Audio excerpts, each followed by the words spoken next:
Hi, my name's Adam Chamberlain from Elite Pro Golf, and today we're going to talk about short game. We're going to talk about some technical aspects, and then we're going to talk about some keys that really help you try and hit the ball closer to the hole and things that we might see. So, short game. We all kind of know the basic techniques, but there's a few things that I've heard recently where people talking about must keep the club accelerating, or you must, make sure the club's moving through the ball. I understand all of this, and I just want to clarify a couple of things. It's really important when you're chipping that we want the club head to be moving faster than we do ourselves. Most people I see trying to almost make sure that they get accelerating through, but I see the hands moving through, but I don't see the club moving through. So remember, we want the club head to be accelerating through the shot, not necessarily us. So understand how that works. Think about it from a pendulum perspective. If the club has to freewheel and swing on gravity, we're still making a small motion with our body, but we must allow this club to swing.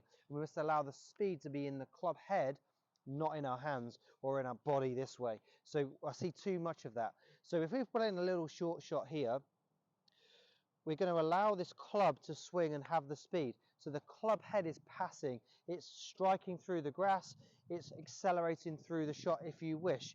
I personally don't see the club or feel like the club is accelerating. I feel like the speed is in the club, but I personally feel like the club is almost free swinging or free wheeling, if you like, through the shot. So I'm allowing that club to swing, and that club will really glide through the surface much easier than I see for most people.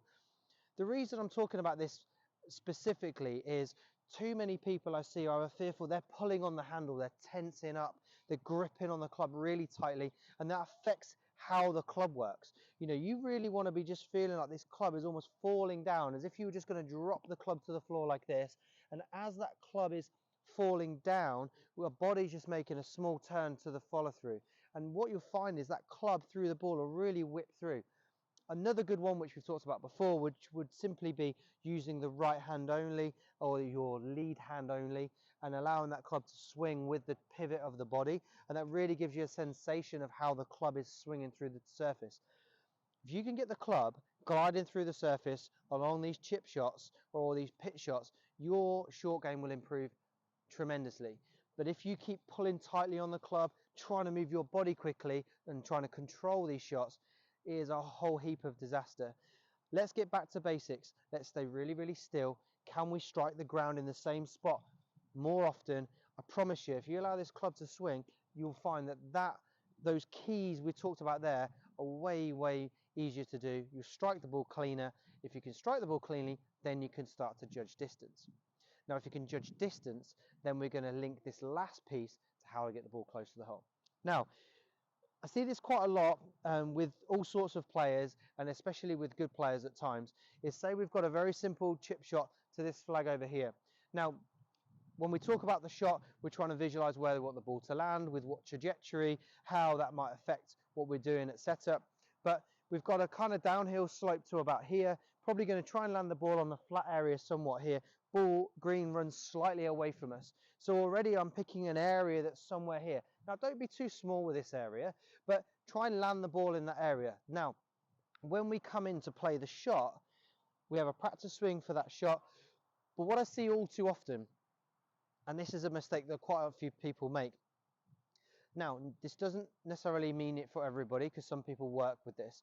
But the last look when you're planning to play the shot, so if I was pitching it towards you on the camera, I wouldn't be looking at the target as if you're the target. I'd be looking at where I want the ball to land.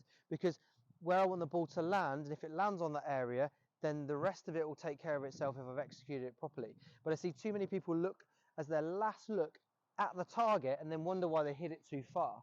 Okay, so remember, your brain is only soaking the information that you're allowing it to have, and in this area, the eyes are really key for that. So for me, I'm going to have my eyes very much on this area I want to land the golf ball. I'm going to have a practice swing looking at that. Try and land the ball on my designated area. My last look is at my landing spot. Let the shot go, and I'm allowing the green to then take the ball to the hole. I think you'll be amazed with how much better your chipping becomes with that.